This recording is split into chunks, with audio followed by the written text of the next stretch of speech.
This summer, for example, I spent 2 months in Rangoon, Burma, meditating. In a meditation center where there are 800 people, there were 6 of us Westerners. Everybody meditates from 3 in the morning until 11 at night, every day. And what do? You follow the muscle rising in your abdomen with each breath. And once a day you go to visit the teacher, the Sayadaw. And he is like an exquisite doctor of the mind. He knows, he's been listening to minds for 35 years. He knows every little slimy game your mind can play.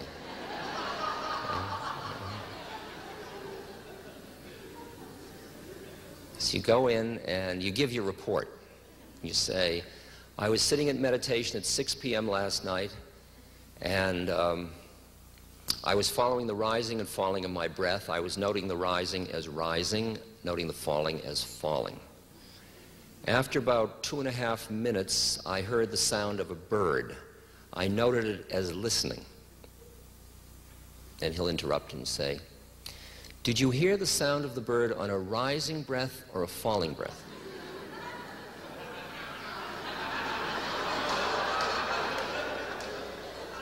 I didn't notice.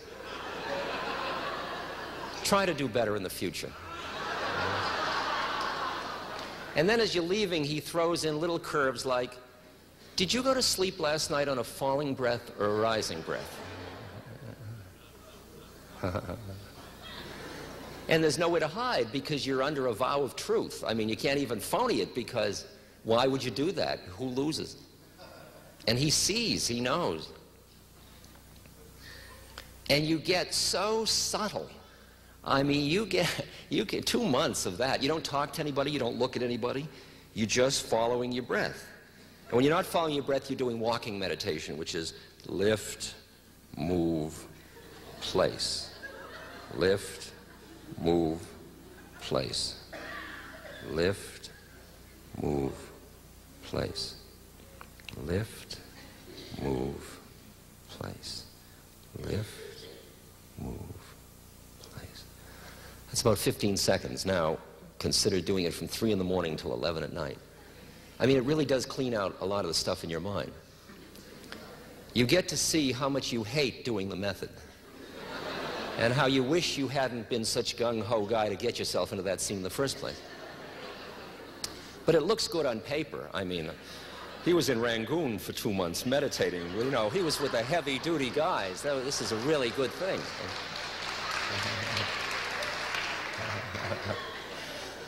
You get merit, it's called. Merit. Brownie points. You do go into extraordinary states. You get so that the breath gets so focused that all the thoughts that rise up of who you were or who you will be or that you're sitting in Rangoon or anything just become like they're little bugs floating around the periphery of your consciousness, and there's just the rising and falling. And you get so peaceful in that. I would sit in tranquility states for 10 and 11 hours without moving. I think, could this be? But that was just another thought. But it's just a tranquility state. It's no big deal. That plus 90 cents gets you on the bus. I mean, it's not a big thing.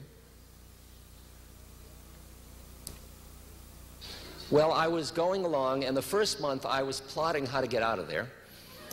By the middle of the second month, I was resigned to stay through for the 3 months. By the end of the second month, it was starting to get interesting. And at this point, a telegram arrived. And the telegram said that my stepmother had cancer and was going to be operated on. Now, she takes care of my father, who's 87 and very frail. And so it was clear that this was a shock. She was much younger, and this was something I should attend to. So I took the telegram to my teacher. He had it read by a translator, and he said, "Don't go." I said, "I'm going home." He said, "Don't go." I said, "Don't go?" He said, "If you were Burmese, I wouldn't let you go." He said, "Your He said, you're very high, you're doing wonderful work on yourself, you're really going to get free of suffering if you continue your practice. If you go back now to help out this little bit of suffering, somebody else can take care of it. In the meantime, you're going to lose the gains you've made. I heard what he was saying. It was all clear. I saw my sanskaras or sankaras, or whichever way you want to say it, whatever language. I saw the stuff of my family ties. I saw that I was a Jewish boy from Boston with a family and the Jewish tradition of family, and I saw that I hadn't done Shiva. You know, I hadn't died to my family. I was alive to them, and this was my part to play. This was my dharma. It was my way. And I looked at him and I said, I hear what you're saying, and I have to go. And he looked at me with compassion. And I came home, and it was wonderful that I came home. I was in intensive care wards, and I've been there for the family, and it's just been superb. And I began to hear, as I got that telegram, and even before, as I was sitting in meditation, I heard, your way, your lineage has to do, your name, Ramdas, which means servant of God, which is part of the lineage of the Hindu monkey Hanuman. That has to do with service. And what Maharaji was saying to me is, your route through is service. You can meditate, it'll quiet your mind, it'll deepen your awareness and appreciation, and it's wonderful. Meditation's very useful, he used to say. But my primary route was going to be service.